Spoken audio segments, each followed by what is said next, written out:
Please welcome with me Roger Sams. Thank you so much.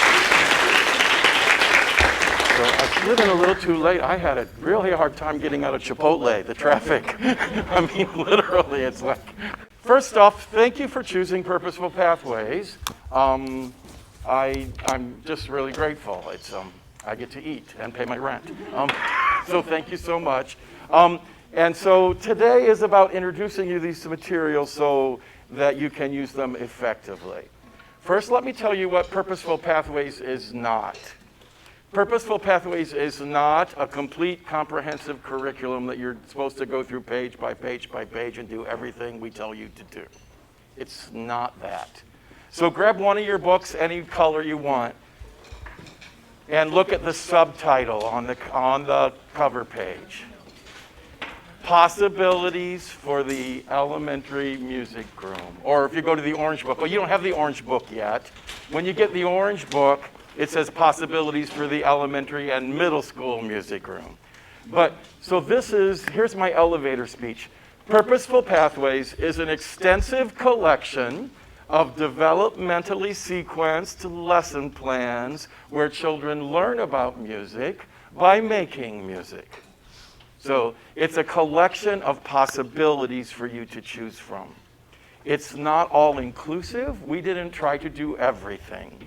Partly because there are some things that other people do really, really well, and I think you ought to do those things with those people.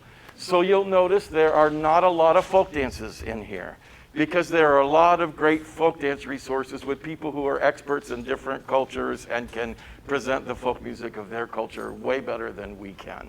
So there are a few folk dances, but not a lot. I hope you'll go off and you'll find folk dances and you'll add to what we've given you. But I believe you want to do folk dances that are not in our curriculum, so I would encourage you to go off in that direction looking. We don't do any music listening, any of that kind of relationship to listening to music of classical music or other cultures or anything. We don't go in the music listening, music appreciation direction. Not that that's not valid. Here's what we do. Both Beth Ann and I I'm this close to being retired. I'm like almost retired. Beth Ann's still in the classroom, but we're classroom elementary general music teachers. And near the end of my career, I had this opportunity and basically to create these books, but neither Beth Ann and I set out to create stuff for music teachers. It just kind of happened. The good news for you is we're just regular elementary music teachers. Most people think we're good at this, but we created the materials we really want. We didn't have, so we're not published by one of the big name publishers who had a plan for us and told us what to do. Music is Elementary basically just financed us making stuff up. And they didn't tell us what to do, which is kind of awesome because I didn't know anything about publishing. I just knew what kind of music teaching I wanted to support. And I didn't know anything about budgets and all that kind of stuff. And I just made books. When book one came out, I have a friend who works for another publisher, for a well-known publisher. And she came to the Music is Elementary booth and she looked through the book and she went, oh.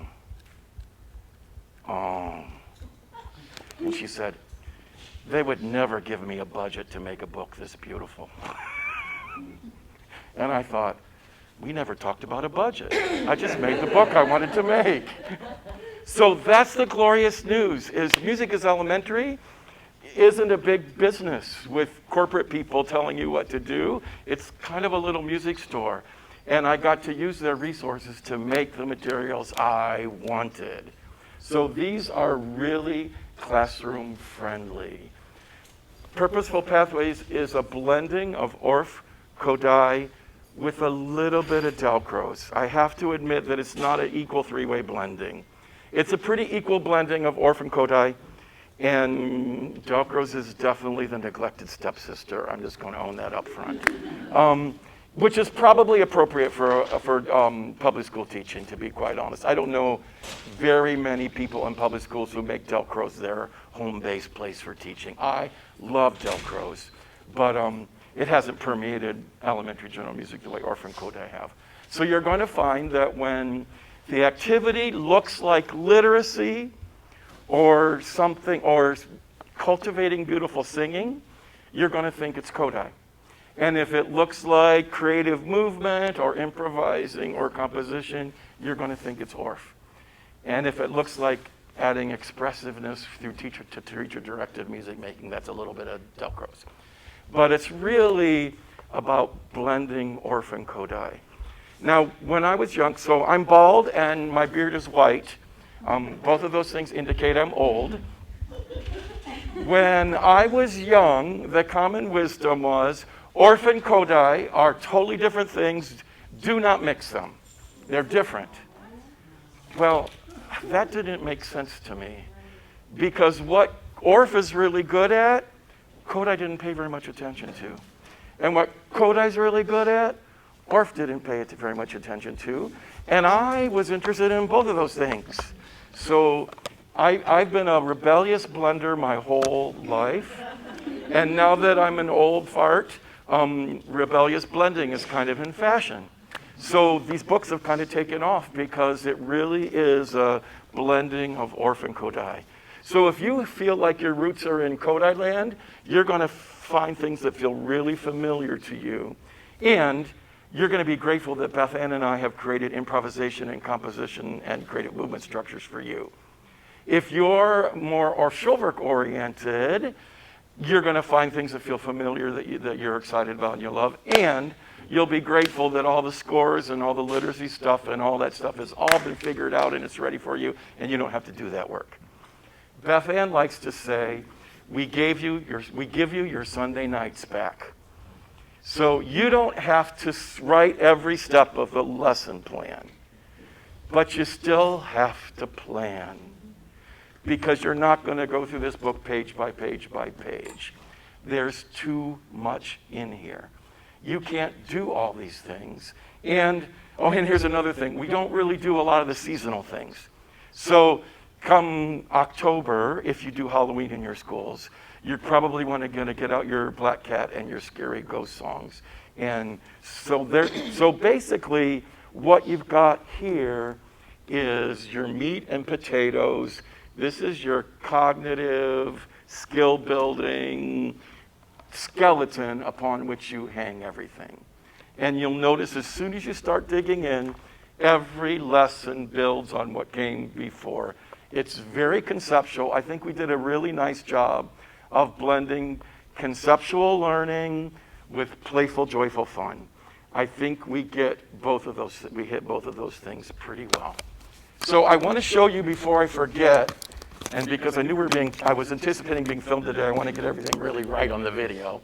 So like everybody else in our profession, we're all having an awakening around our history and around race and around our literature choices as a profession. So Beth Ann and I are not absolved from being in that. And we are currently in the process of replacing all the lessons that are rooted in songs that we know have a harmful history. You have the new book 1, so that's a non-issue for you for book 1. You do not have book 4 yet because it went to the printer last week, and you will get the new book 4. You have the old book 2 and 3. So your green and your purple have the old, and book 2 only has one lesson that's getting replaced.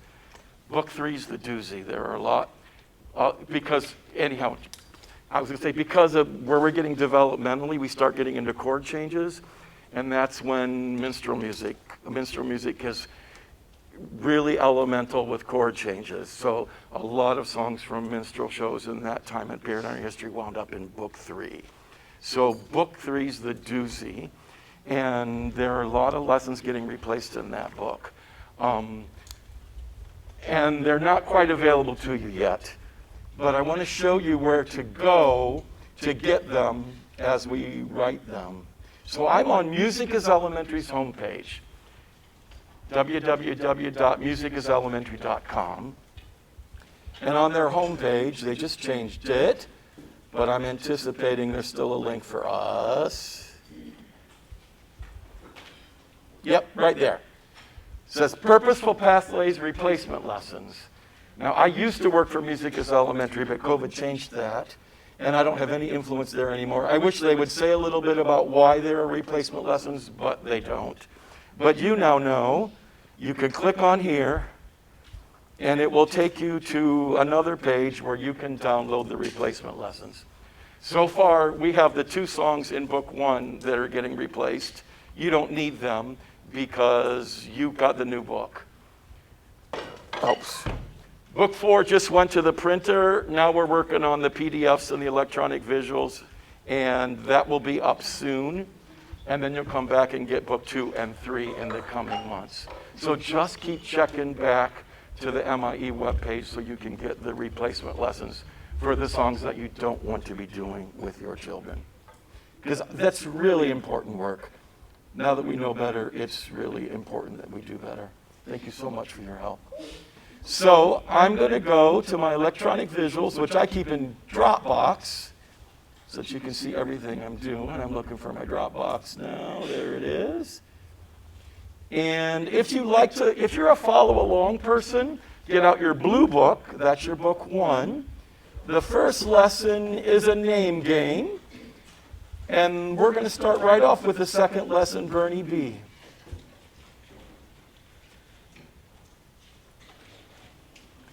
The electronic visuals come in 3 formats: Smart Notebook, Promethean Active Inspire, and PowerPoint. Smart and Promethean are much more flexible and fluid than PowerPoint. So you can drag things around in Smart and Promethean. PowerPoint, it's not as flexible. Yes? I just wanted to share, you have links to all of these digital resources in your agenda, and you have that in Google Drive, which you don't have to download. But if you go to OneDrive, which is the second link in your agenda, you're going to want to download those. Because right now, those are the ones they've shared with me. We want to keep those pure. But once you download those, you can edit them as you wish. Yeah. Same with the Google Drive. If you're going to edit it, make a copy. Yes, so that's another thing about the electronic visuals. They are not locked. They're editable, so that you can add stuff that you want to add. You can change things that you want to change. If you found a little mistake, you can fix our mistake. Like there's one slide that the artwork gets in the way of something you want to drag, and every time you can't drag it, you got to unlock it and move it out of the way. And so they're editable, and you can fix things and change things and make them your own. But you don't want to edit the master copy that you download from. Okay, nod your head if y'all got that. It's really important. The other little piece is that if you upload in Google a PowerPoint, it'll be in slides. So if you like slides, for your workflow, then it also can be read by. Yeah, how many of you use Smart? How many of you use Promethean? So it's either going to be Smart or PowerPoint. So in the Smart, you can slide things around. PowerPoint can't do that, so I think you click and you get choices. I don't use the PowerPoints very often. I use the Smart, so that's the version that I'm familiar with. So the Bernie B is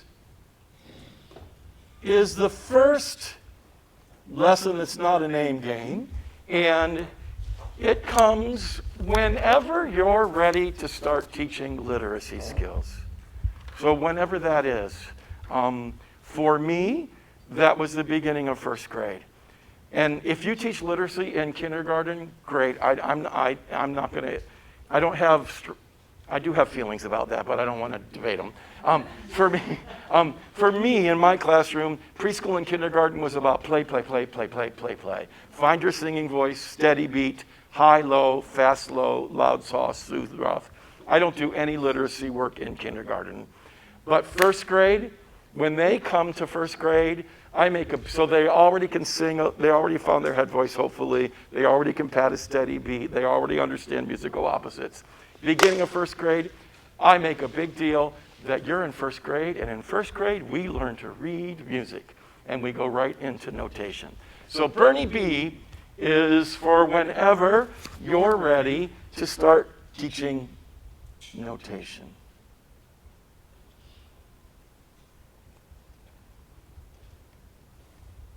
So first graders, would you please pat the steady beat and just listen to my poem.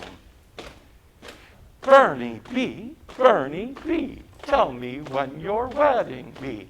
If it be tomorrow day, take your wings and fly away. Beautiful, would you be my echo, please? Bernie B, Bernie B. Tell me when your wedding be. Tell me when your wedding be. If it be tomorrow day, If it be tomorrow day, take your wings and fly away. take your wings and fly away. So this is a traditional nursery rhyme that comes from England. In England, a Bernie bee is a ladybug.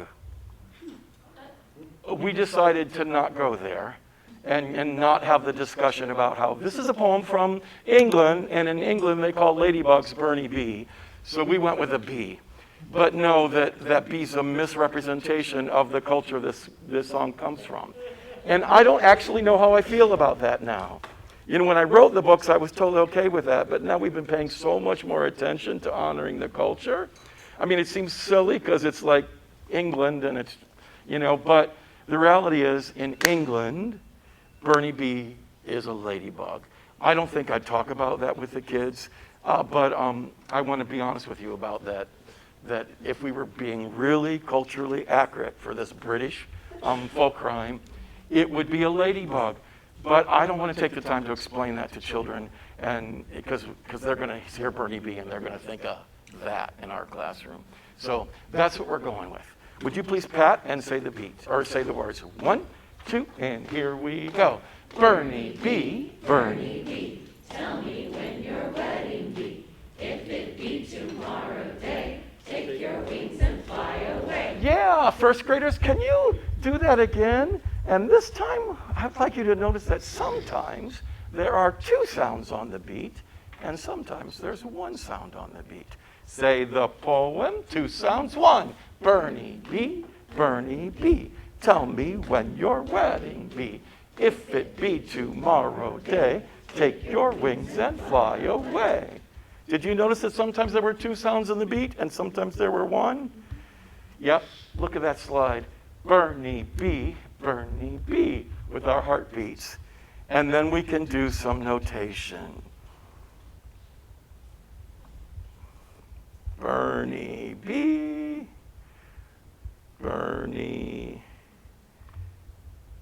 Does that all make sense to you? Yeah, so I would say, would you be my echo? I'm going to say Bernie bee, and you're going to echo me, but you're going to say 2 sounds 1, 2 sounds 1. 1, 2, I go first. Bernie bee. 2 sounds 1, 2 sounds 1. However you want to do it, but that's what we're working on right now. Are there 2 sounds? Are there 1 sound? So you go all the way through. If you have an interactive whiteboard, the kids come up and move the stuff. If you don't, you do it from your computer. The next screen is exactly the same. It's just we're getting closer to notes. Make sense? And then we eventually get here. Whatever rhythm syllables you use in your classroom is just fine. Would you clap and say the TTs and the TAs or whatever you do in your classroom? 1 and 2, and here you go. And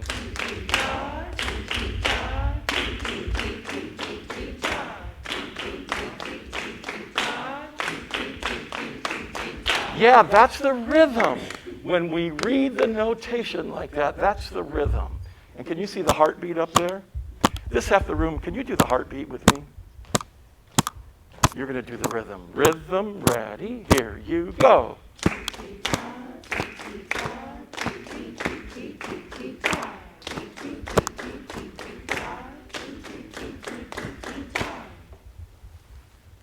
Do you know what to do?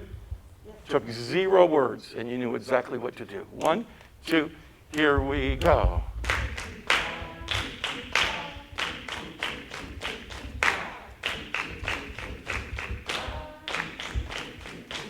Good. Find a partner. One of you stands behind the other.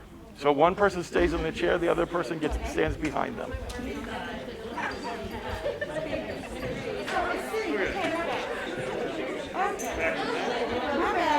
If you are the standing person, you're the steady beat person, and you're going to tap the steady beat on your friend's shoulders. If you're the sitting person, you are the rhythm beat person in your team, and you're going to clap the rhythm. Raise your hand if you're on the steady beat team. Raise your hand if you're on the rhythm team. So this is all about beat versus rhythm. 1, 2, here you go.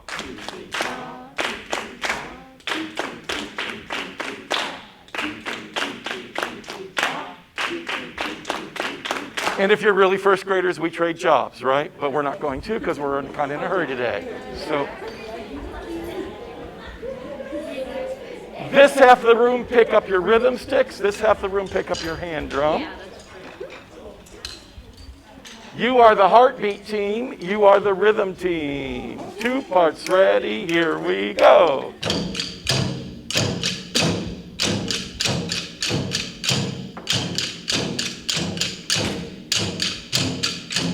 You pick up your drums, you pick up your rhythm sticks. 1, 2, here you go.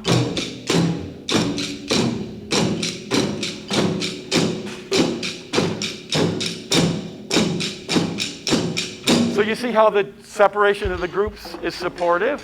You're such a hot class, we're going to go for the advanced challenge, salt and pepper. Negotiate with your neighbor. One of you plays sticks, one of you plays drums.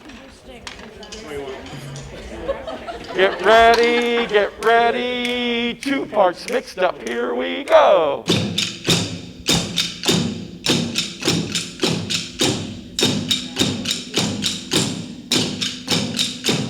So beat versus rhythm in lots of different ways. We just basically did that slide. Can you see the slight difference between those 2 slides? I'm old. I am not reliant on electronic visuals. So a lot of times I teach and I forget that I'm supposed to be integrating the technology. I don't think, this is all lovely, but reality is you do not need to have that stuff to do what we're doing. You all get that? We used to do this stuff with chalk and a chalkboard when some of you were children. Like my first 5th graders, when I began teaching, I was a middle school band director, my first job. My first 5th graders are in their 50s now. That's scary. So yeah, when some of you were kids, we did this same stuff, but we did it all with a chalkboard. The teaching process hasn't changed very much. The technology has changed, but the teaching process hasn't. So we've got beat versus rhythm. Would you all agree that that's a lot of work with that poem in one day and you're probably done with that? So it's another day in the music room. So this makes one of our first big points. What presents as a lesson in your Purposeful Pathways books unfolds over multiple music classes. It's not one lesson, one music class. It unfolds over multiple music classes. And you might do this Bernie B work. This is cognitive work. This is hard focus work for them. You do that for 10 or 15 minutes, then what are they going to want to do? Something that looks like this. You decide what that is. But it's got to have this in it. Because if they're thinking and focusing for 10 or 15 minutes, then they have a need to do this. So you're good teachers, you know that. So you'll plan something next that does that, some version of that. And you knew exactly what I meant when I did that. They need to move. Okay. So let's say you are the rhythm team, you are the steady beat team. That means you're probably going to play rhythm sticks, right? Because we could have done an experiment having the drums play the rhythm and the sticks play the steady beat, and everybody likes it better when the drums play the steady beat. So you're the rhythm stick team, you're the steady beat team. Pick up your thing. And you're going to, in the A section, we're going to do our beat versus rhythm. And then for the B section, you're going to be my echo. And we're going to do 4-beat echo patterns. A section, 2 parts, go.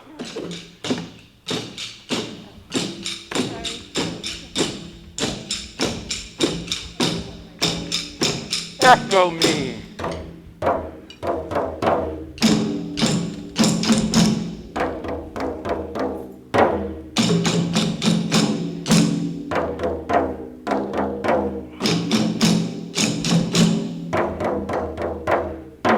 back to the poem, here you go.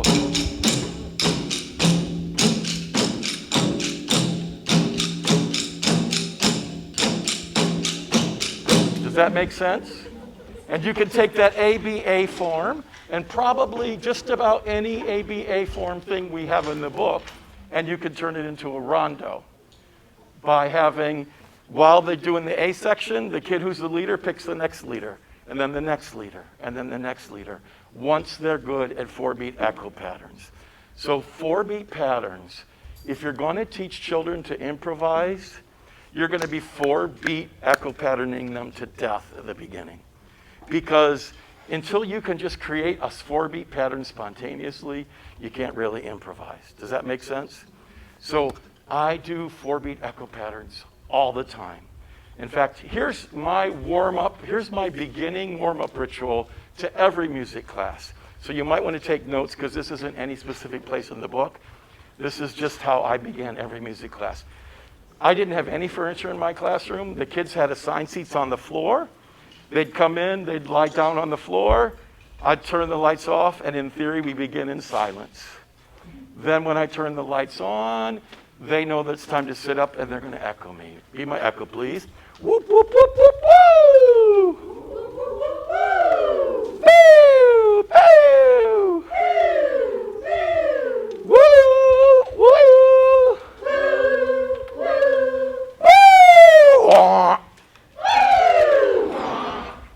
Put your hand on your belly. Let's warm up our diaphragm muscle. We call these sizzles.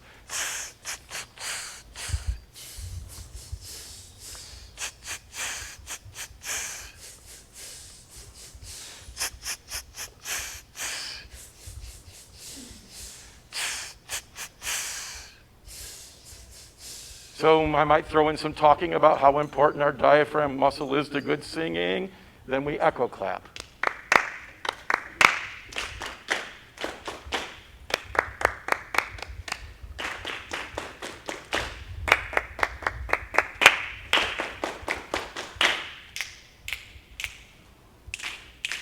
And with first graders, I probably wouldn't snap, but I was busy grabbing my recorder. So actually I would with first graders if I were grabbing my recorder. And they would think, but typically with first graders, I just do clapping. As they get older, you can add more layers of body percussion. Then I go to solfa echoes, using whatever the pitch material is in our literature that we're working with.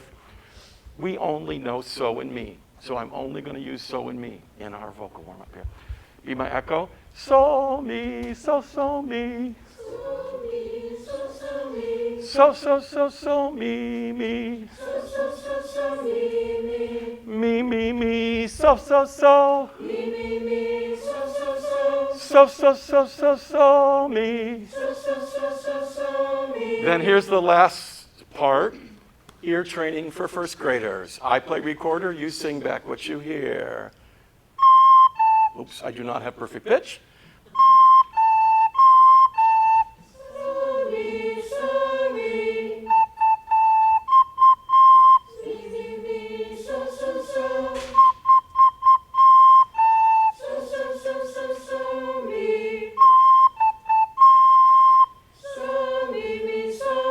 That's what first grade ear training looks like.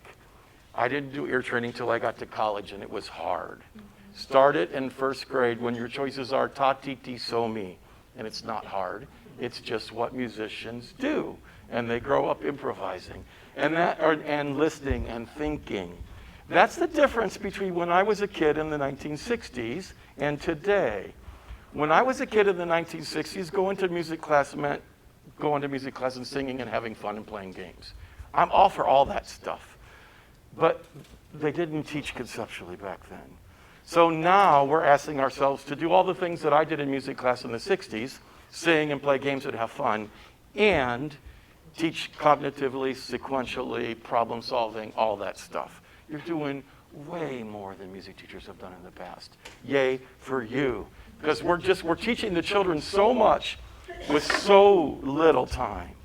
So probably you've invested parts of 1 or 2 lessons on this poem, and it's still a poem. But in the second or third lesson, we're going to take it into pitch. And so when I introduce So Me, this is exactly what I do. Oh, I have a fever. Do you have a fever? Could you put your hand on your head? Do you have a fever? Your temperature is so high. So. Your temperature is so high. And if your temperature is high, what do you want it to do? You want to push it, you want it to go down. Me. So me.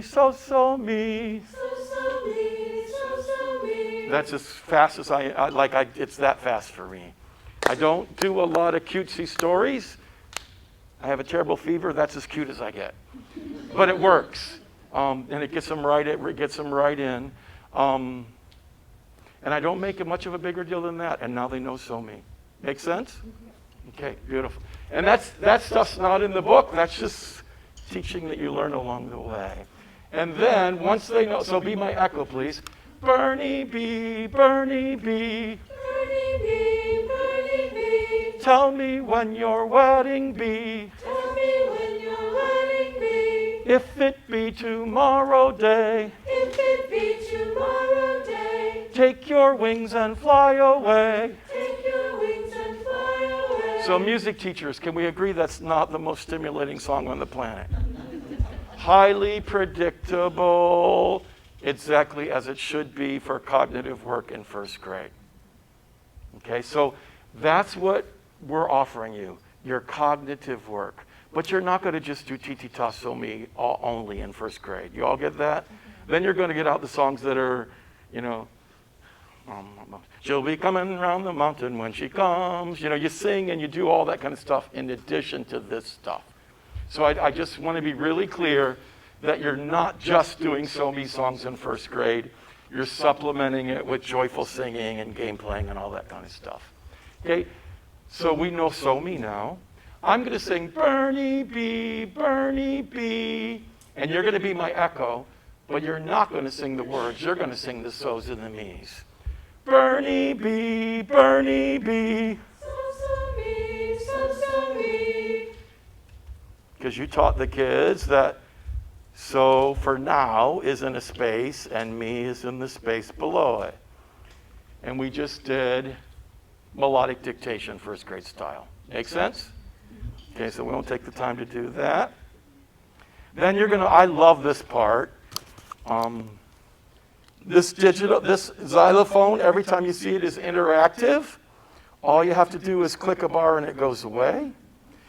And you want to set up the instruments like that to play a chord bordune. And you're going to be playing a chord bordune throughout all of first grade.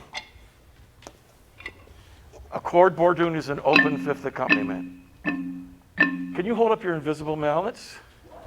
And kids are going to want to do this, so you have to get them into this somehow. I talk about the bicycle handlebars and loosey-goosey and all that kind of stuff. Play your air xylophone. Beautiful singing, here you go.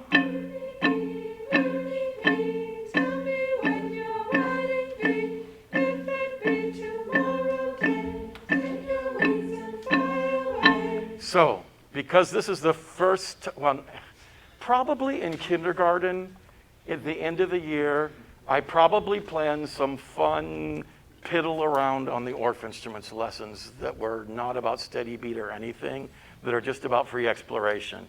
Do you all get why we would want to do that first? These instruments are so cool. And kids need to do this for a while. Because the first time that if this is the only thing they get to do on this cool instrument, that's torture. And we're not here to torture children, which might be fun, but no. So y'all get that somewhere along the way, you're going to do some lessons, probably with a picture book where they get to explore around and noodle around. And they've gotten over these things are so cool. And now they've had that, now they're ready to play a simple steady beat. Does that make sense? Awesome. So If this were the first time you were doing this, we'd be tedious about talking about how to take the bars out and keep the instrument safe, and it would take forever. You're the most gifted first grade class on the planet. Would you please come and set up your instruments so they look like that? And let's fill up all the instruments. And there are glockenspiels on the front row tables.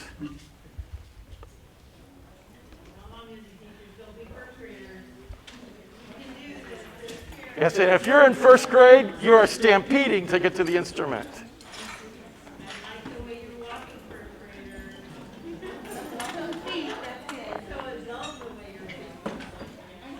See, when they're really first graders, you say, I like the way you're walking, to remind them to not run.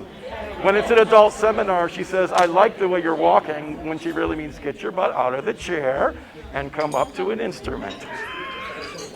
Same words, different meanings. We still have some empty instruments. Okay, set your instrument up so it looks like that. So we're going to take out G, A, and B. Oops, then just set it off to the side. We got more instruments than we need anyhow.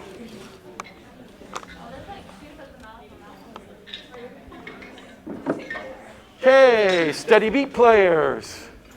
Steady beat, you go first. F, you're playing F and C. Beautiful singing, here you go. Bernie B. Bernie B, tell me when you're letting me. If it be tomorrow day, take your hands and fly away. Beautiful. That's all you do at the beginning.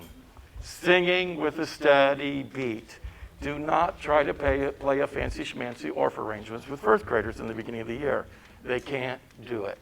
All they can do is sing a simple melody and pat the steady beat on a good day. Make sense? So this is not in the lesson plan, but it illustrates what we just talked about. I'm going to beg now and grovel. Can we please fill up these 4 instruments? Because I have another idea I want to show you that relates to what we just did.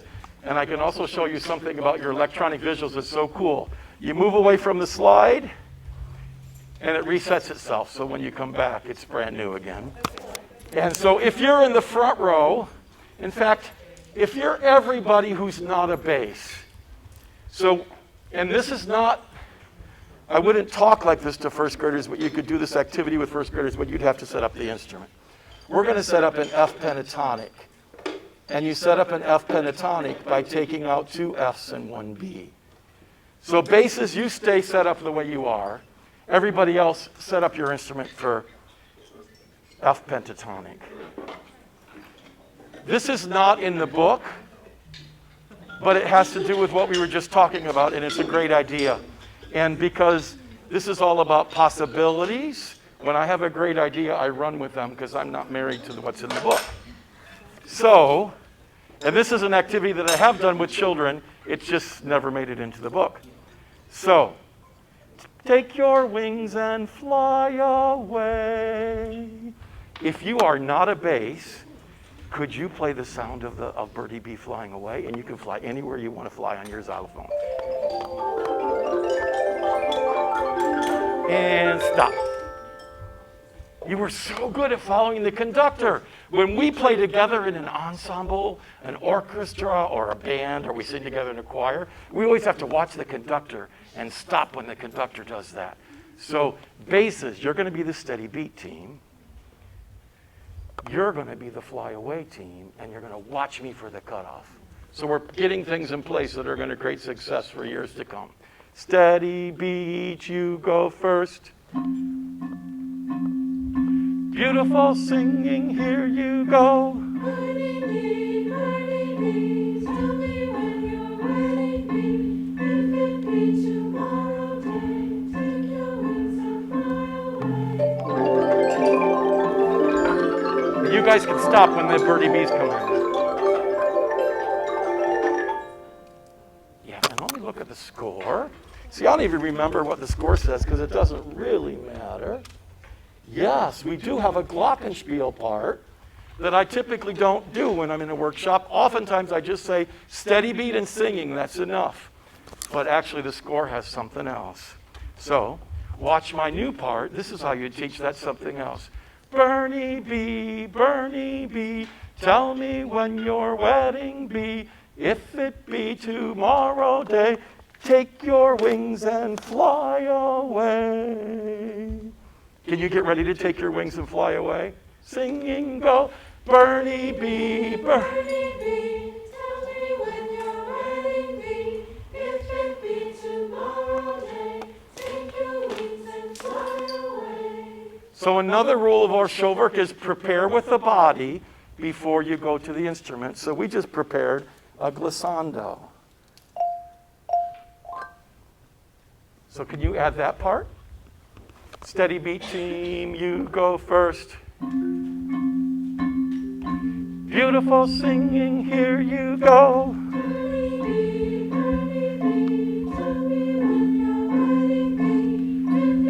Get ready. F, glissando. And now you fly away. Yeah, and I think the score says there's a maraca part on Bernie B, right? Yes. Or something. What does it say? Yeah, Moroccan. Yep, it says maraca part. So we could add Bernie B. But I'll be really honest with you. Usually, when I workshop this, I just do steady beat and singing. Because I'm talking about the beginning of first grade. And honestly, the beginning of first grade, it's about steady beat and singing. So if you want to add those two extra parts, great. But they're pretty superfluous to the real important learning. Do you all get that? And I want to focus in on what's really important. What's really important is they're reading So-Me, they're reading Ta-Ti-Ti, they're keeping a steady beat. That's what's important in this lesson. Make sense? Let's see what's next. I think we're done with that lesson. So you can leave your instrument set up for F is Do pentatonic, because we're going to be there a long time. So this is kind of what we use in first grade a lot. So set your instrument up like that, and then go back to your seats, and we will journey on.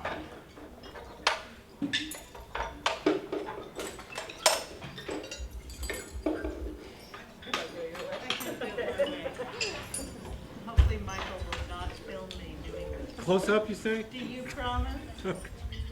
I know your wife might.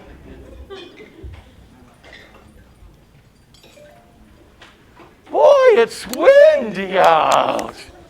Woo, woo, woo, woo. Yeah, the wind is just swirling all around. Can you show me the sound with your high voice of that squiggly line in the upper right with your fingertips and your voice? And that squiggly one in the middle, what's that sound like? Yeah, and we just got them up in their head voice. Rain on the green grass, rain on the tree, rain on the rooftop, not on me. Yeah, would you please listen to my song again? Rain on the green grass, rain on the tree, rain on the rooftop, not on me. Amy, I'm realizing I'm starting off teaching this totally differently than I did yesterday, which gives me an opportunity to make a point, and it's really an important point. It's that subtitle, Possibilities. Like, don't get married to doing everything step by step exactly in the book. Like, I'm doing this slightly differently than I did it yesterday, and that I threw that finger snap in. I didn't do that yesterday, which sends me into a course of adding instruments a little earlier than I did yesterday. But it doesn't matter, it's the same learning, okay? So don't get too married to what's in the book, the specifics. Get committed to the essence of the learning and the flexibility of playing with possibilities. So we're gonna start filling in some things right away. So would you please listen and just notice my notation. I bet you can figure out what the raindrops and the umbrellas and everything stands for. Rain on the green grass, rain on the tree, rain on the rooftop, not on me. Yeah. When did I snap in relationship to all those pictures? On the sun, you're right. Would you help me with that part? Would you snap on the sun? Rain on the green grass, rain on the tree, rain on the rooftop, not on me. Can some of you get a triangle? And let's have some triangles play whenever we get to the sun. And Amy's already over there to give us some triangles.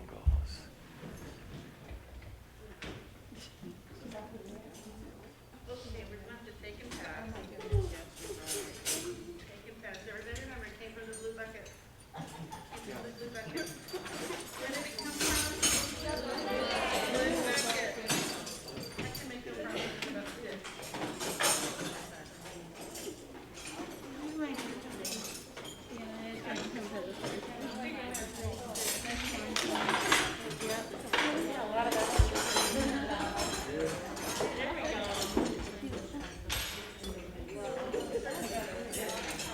Okay, that's enough triangles because we got other jobs too, in addition to triangle jobs in this lesson. So, if you have a triangle and a striker, your job is to play on the snaps when the sun comes out. Again, we prepared with our body through the snapping for the triangle part. Make it work as best you can. Ready, beautiful singing, here I go. Rain on the green grass, rain on the tree, rain on the rooftop, not on me. Beautiful. What was my voice doing when you were playing the triangle? Nothing. I was making no sound. Sometimes in music we have no sound, which you filled in with a triangle. There was a space for you to fill in that no sound. And that no sound is called a rest. And in music, a rest looks like that. So would you play the triangle when my voice gets to a rest and is making no sound? Rain on the green grass, rain on the tree, rain on the rooftop, not on me. Beautiful. Let's do that one more time. Would you listen to my words while you're getting ready to play your triangle on the rest? Rain on the green grass, rain on the rooftop, not on me. I bet you can help me sing the song. Here we go. Rain on the green grass, rain on the tree, rain on the rooftop, not on me. Beautiful. Without my help, here you go. Rain on the green grass, rain on the tree, rain on the rooftop, not on me. Beautiful. Then we can do melodic dictation. Make sense? Okay, so we won't take the time to do that. And then we can actually bring the notation right in. The tas and the titis are designed to fit right over top of the icons. It's all very cute and clever. Does that process all make sense? Okay, so we're going from icons to notation. And we're back to where we're going to be over and over in first grade to that. Would you pat the steady beat while we sing the song? Beautiful singing, here you go. Rain on the green grass, rain on the tree, rain on the rooftop, not on me. Beautiful, let's have some steady beat players on the barred instruments.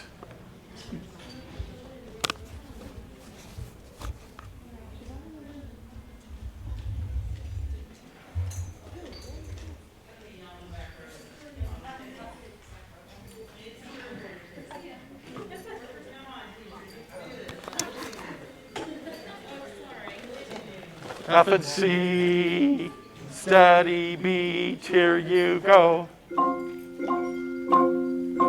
Beautiful singing, here you go. Rain on the green grass, rain on the tree, rain on the rooftop, not on me. Beautiful.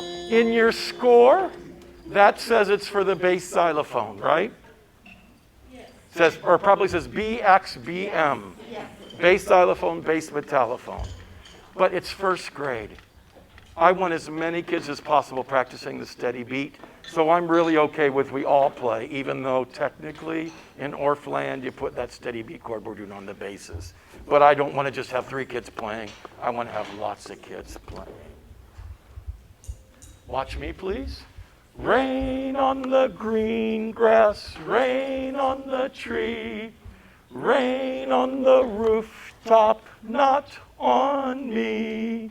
Did you see what I did? Did you see how I had a relationship to that slide? Can you do it with me?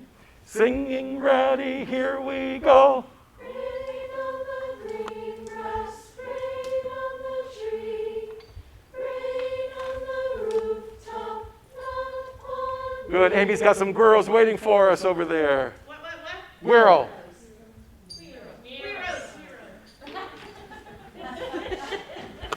She wasn't following the sign language. Did you all get that that's your preparation for playing the güiro? Yep. So now some of you have güiros, some of you have triangles. Typically, this is where I usually introduce the triangle, but I did it earlier today than I typically do. It doesn't matter that I did it earlier. So you're either going to play the triangle part or the güiro part. You know your job. You're the steady beat team. Steady beat, you go first. Beautiful singing, here you go. Rain on the green grass, rain on the tree, rain on the rooftop, not on me. Beautiful. If we're in first grade, we think we're hot stuff. When Mrs. Myers comes to pick up her class, we might be so impressed we might want to perform that for her before they leave. You all know that game. You did such a great job, Mrs. Myers is going to want to hear this. Even though it's just a little simple little soapy song, you make a big deal about it because it's a big deal for them. Okay, Mrs. Myers thought you were awesome. It's another day in the music room. Technically, you'd be over there, but we're going to stay put. Hear the raindrops. Hear the raindrops. Now remember, we just learned that rest last music class. So always we're building and reinforcing what was just learned. Can you say that with me? 1, 2, here we go. Hear the raindrops. Hear the Raindrops. Good. Could you do your 2-finger tap? We sometimes like to do in music class. I don't do this very often. I'm a little bit more bombastic, but I like the dainty 2-finger clap sometimes. Could you put 4 tas in there instead of the 4 rest? 1, 2, here we go. Hear the raindrops. Hear the Raindrops. This time put in 4 TTs. 1, 2, here we go. Hear the raindrops.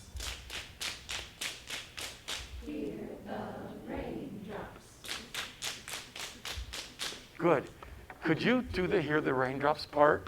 I'm going to do something special during the rest. I want you just to listen to my special part. 1, 2, you go first. Hear the raindrops. Hear the raindrops. What did I do? I mixed up the tas and TTs, didn't I? And you know what? I didn't even really think about it very much. I just made it up on the spot.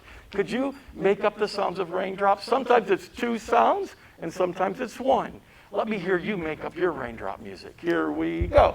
Hear the raindrops. Hear the raindrops. Honestly, it's that easy. Put tas in there, put TCTs in there, mix it up.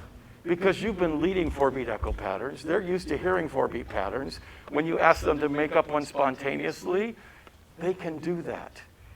And then all of a sudden, it's a part of this is what we do in the music room. We make up 4-beat patterns. Would you pick up your triangle or your güiro, whichever you played over here? Could you make the sound of the raindrops with your güiro or your triangle? And can you say the Hear the Raindrops part for them? 1, 2, you go first. Hear the raindrops. Hear the raindrops. Beautiful. Let's see if the next slide is ABA form. I think it is. Oh, nope. Okay. So because I didn't, if I had, I would run over the whiteboard and I would write ABA. And I might talk a little bit about ABA form right here, even though it's not in the book. Because we're going to do sing the song with a steady beat and your güiro and triangle part. Then we're going to do a B section. That's our improv structure. And I start talking about this. So the B section really is an improvisation structure. I've created a structure. The kids improvise within the structure. So I start calling them improvisation structures pretty early. So we do our improv for our B section, and then we go back to our A section. Make sense? ABA form. Steady beat. 1, 2, you go first. You've got your cue words over here, güiros and triangles. Rain on the green grass, rain on the tree, rain on the roof. Hear the raindrops. Hear the raindrops. Back to the song. Rain on the green grass.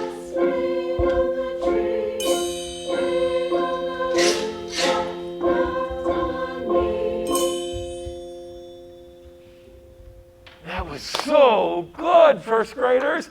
Beautiful ABA. Mr. McGuire's here. We're running a little late. Line up. We'll see you later. Okay? Because some days it's like that, too. We don't show off for the teacher every day. Sometimes it's like, get out, I got another class, come on. Okay, so it's another day in the music room. Look at that slide. If I just give you an instrument and it came from the big tub, tell yourself where it came from. The big tub. It didn't come from the little tub, the big tub. So look at that slide, teachers, and then look at that slide. Can you see how they basically accomplish exactly the same things? It's just you're going to be doing these things on multiple days, so you might want it to look a little different another day. And this is the yellow box with the word improvise is something you're going to see a lot. So yellow box is your clue. That's a space for improvisation. It's consistent throughout all our materials. So you're going to see those yellow boxes a lot. You can all go back to your seats, I think. Yep. It's another day in the music room. We're going to continue working with this idea of rain, but we're going to go into movement land now. First graders, I have a little dancing poem. Would you just listen and watch and take in my dancing poem? I think it's really quite lovely.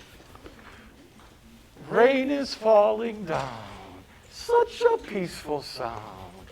Oh, so gently, rain is falling all around. Rain is falling down, thunderstorms abound, lightning crashing, storm clouds thrashing, what a sound! Rain is falling down, such a peaceful sound.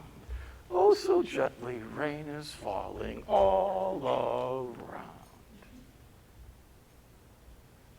Thank you. I'm quite a dancer, I know. And I do silly stuff like that with the kids because I make it like it's a big deal. I mean, they know it's not a big deal, but I'll hold my pose and make a grand flourish. First graders, what can you tell me about my dancing poem? It was beautiful. It was beautiful because I'm an awesome dancer. Everybody in the school knows that. What else? Loud. What? You got loud. The middle part got loud, didn't it? It was different. So it was like there was a soft, gentle part and there was a loud part. What else can you tell me about the differences in the parts? Your movement was different. Yeah, how, can you tell me how the movement was different? It was very smooth, and then it wasn't. Yes. Smoothing it. It was, and when it was smooth, did I stay in one place or did I travel around? Yeah, when it was smooth, I was traveling around. And do you remember that word for movement that travels around? We have a special word for that. Locomotor movement. So during the smooth and quiet part, I was using locomotor movement. And during the loud part, what did I do? I stayed in one place. You probably call that non-locomotor movement or stationary movement. I used stationary in my classroom, but you want to differentiate between movement that travels and movement that stays in place. Okay?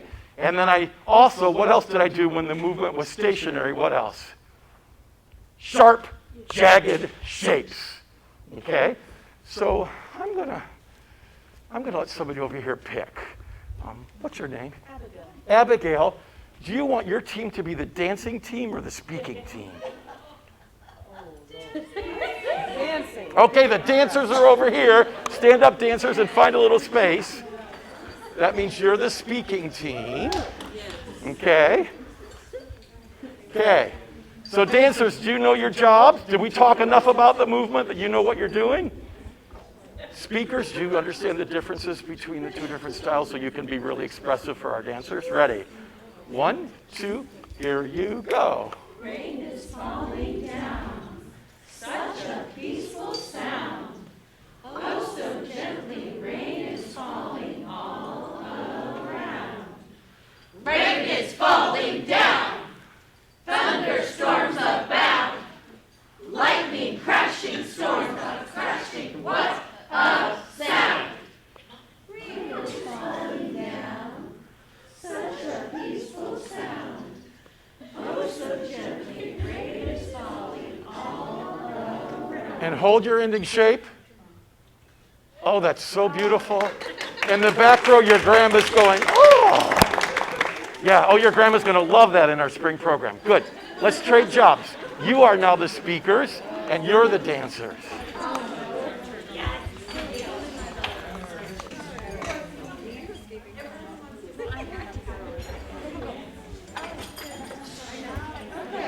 Ready? 1, 2, here you go. Rain is falling down, such a peaceful sound. Oh, so gently, rain is falling all around. Rain is falling down, thunderstorms abound. Lightning crashing, storms are crashing, what a sound. Rain is falling down, such a peaceful sound. Oh, so gently, rain is falling all around. Oh, beautiful. So, somewhere along the way, you point out that last week when we did the Rain in the Green Grass song with our improvisation, it was ABA form. And did you notice that our dance was ABA form, just the same? And then if you wanted to, you could turn it into a humongo ABA form. Song, improv, song, 3-part dance, song, improv, song, and you got a big first grade extravaganza for your spring program. Make sense? Okay, good. Let's move on. We're going to go to Bubble, Bubble, Bubble, if you're wanting to follow along in the book.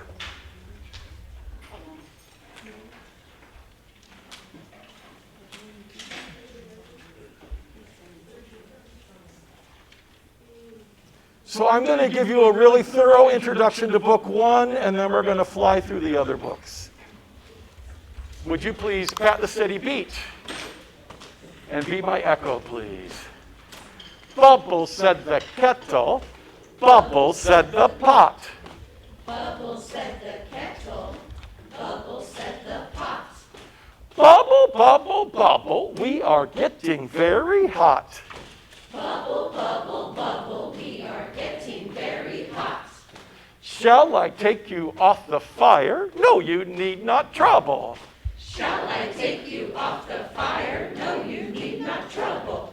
This is just the way we talk. Bubble, bubble, bubble. This is just the way we talk. Bubble, bubble, bubble. Watch me, I'm going to change the pattern. Echo me, please. Bubble, said the kettle. Bubble, said the pot. Bubble said the kettle, bubble said the pot. Bubble, bubble, bubble, we are getting very hot. Bubble, bubble, bubble, we are getting very hot. Shall I take you off the fire? No, you need not trouble. Shall I take you off the fire? No, you need not trouble. This is just the way we talk. Bubble, bubble, bubble. This is just the way we talk. Bubble, bubble, bubble. Pick up your rhythm sticks. Typically, when I do this lesson, we're sitting on the floor in a circle. Floor, floor, click, click. And now you say the poem. Bubble said the kettle, bubble said the pot. Bubble, bubble, bubble, we are getting very hot. Shall I take you off the fire? No, you need not trouble. This is just the way we talk. Bubble, bubble, bubble. So I'll just point out, this is a flaw, I think. We originally, this arrow here was designed to track. You can't keep up with the arrow with the speaking, so there's an arrow there, ignore it. It's not going to be helpful to you. We thought it was a good idea, it's not. Okay, so then, you've seen this before. What you're going to start to recognize is we have structures, we just use them over and over again. So now we're doing rhythmic dictation.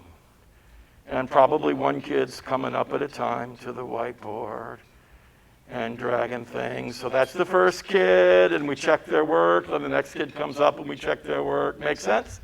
So rhythmic dictation. You're going to do that a lot. And now we're to an improvisation structure. In Orffland, if you've taken your Orff levels, how many people have taken Orff levels?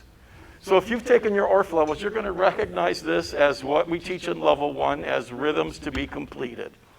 It's not really important that that's what it's called in Orffland, but that's what it's called. For you, it's a yellow box, so that means you're going to be improvising. Would you please just listen to my improvisation structure? I do this tongue-clucking clock thingy. I don't know when, for most of my career, I don't know when I started doing this, but this is always my I'm holding place for improvisation thing. Come on, kettle, have your say. Listen to the pot. Improvising all the day. Now we're getting hot. Can you do that with me? 1, 2, here we go. Come on, kettle, have your say. Listen to the pot. Improvising all the day. Now we're getting hot. Good, pick up your rhythm sticks. We could, if you decide what your kids need. Do they need to review and do 4 tas and then 4 TTs? Let's say you've been doing this enough they don't need to. But you decide, do they or do they not? And they probably know rest by now too. So you've got ta, TT, rest as your choices for how you're going to fill in that 4-beat improv box. 1, 2, here you go. Come on, kettle, have your say. Improv, improvising all the day. Now we're getting hot. First graders, I felt like I was saying the words all by myself. Can you take over that job for me, please? 1, 2, here we go. Come on, kettle, have your say. Listen to the pot. Improvising all the day. Now we're getting hot. And literally what I'm doing up here now, this is the way I am in the classroom with kids. Like, I want to model for them all the time that making music is joyful. So while they're improvising, I'm like totally digging their music. And their music just makes me want to dance. And that's what you're communicating with your kids when you're joyfully moving around the room while they're improvising. So I think that's important.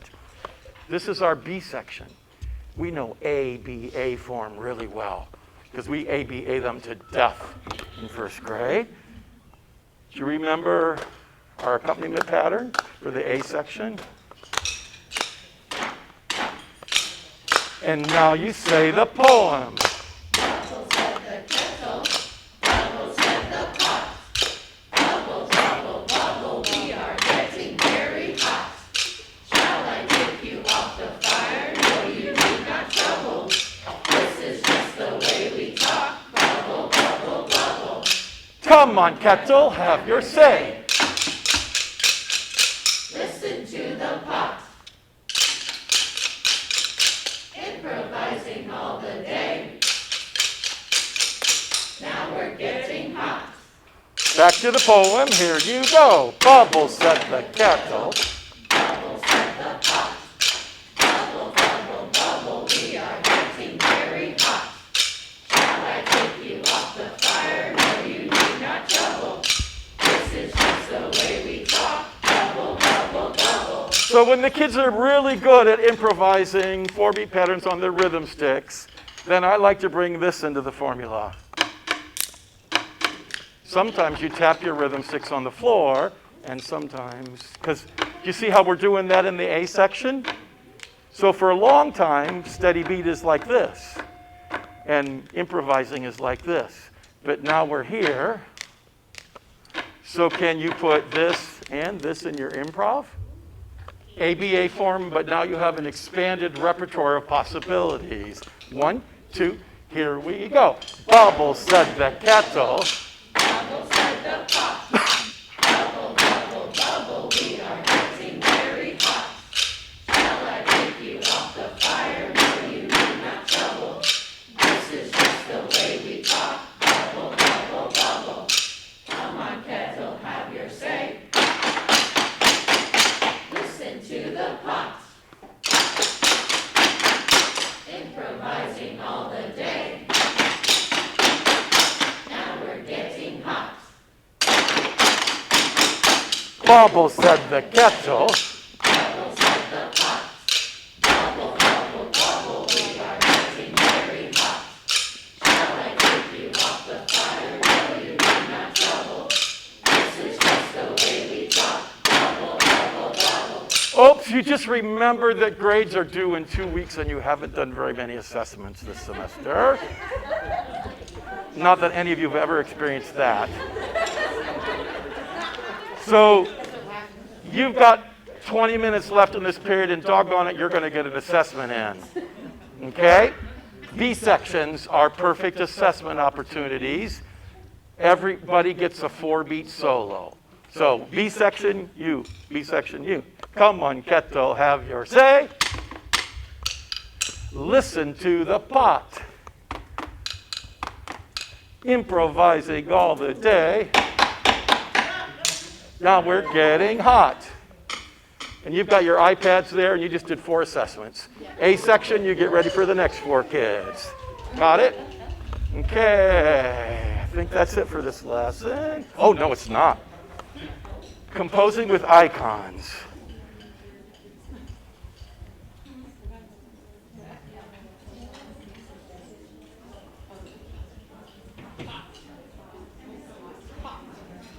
Could you please, here, kettle, kettle, pot, pot.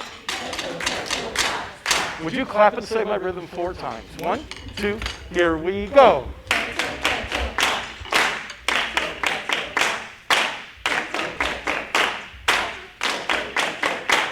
Oh, and since you've got your rhythm sticks handy, could you make kettle on the table and pot like this? So kettle, kettle, pot. 1, 2, 4 times, go.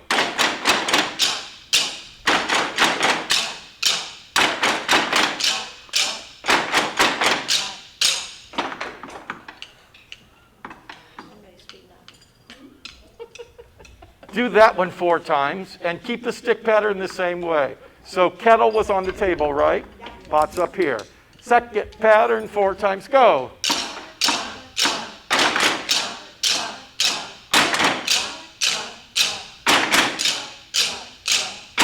Good. Go back to the, let's call it the A pattern.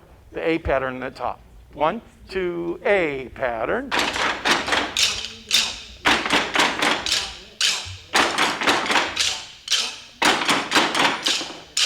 B pattern, here you go.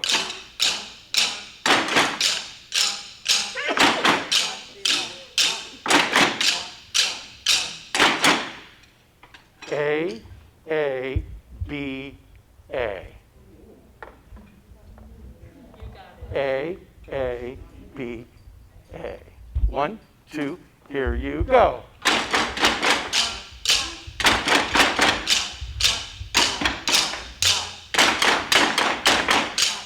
Oh, that was a B plus. Can you make it an A? 1, 2, here you go.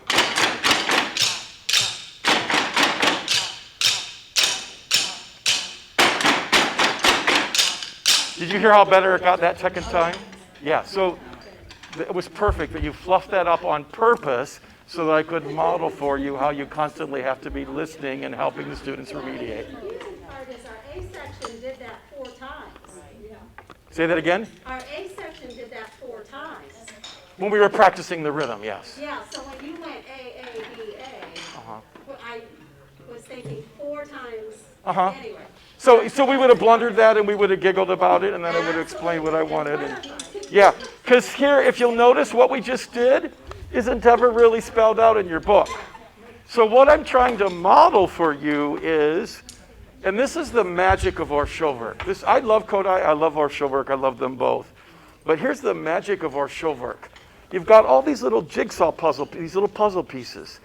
And then once you got the puzzle pieces, you could just whip them all over the place and try all kinds of new things.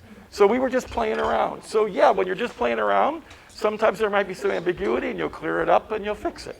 So I don't think what we just did is ever exactly in your book, but I'm looking at this composing with icons pathway, and I'm showing you different things you can do when you're composing with icons. And then where it very often goes, and we're not going to do this, but then I get out my baggies. So these are all my These are all the manipulatives for the Purposeful Pathways books that I printed up. And so somewhere you're going to do this and you're going to have a storage place in your classroom for your manipulatives.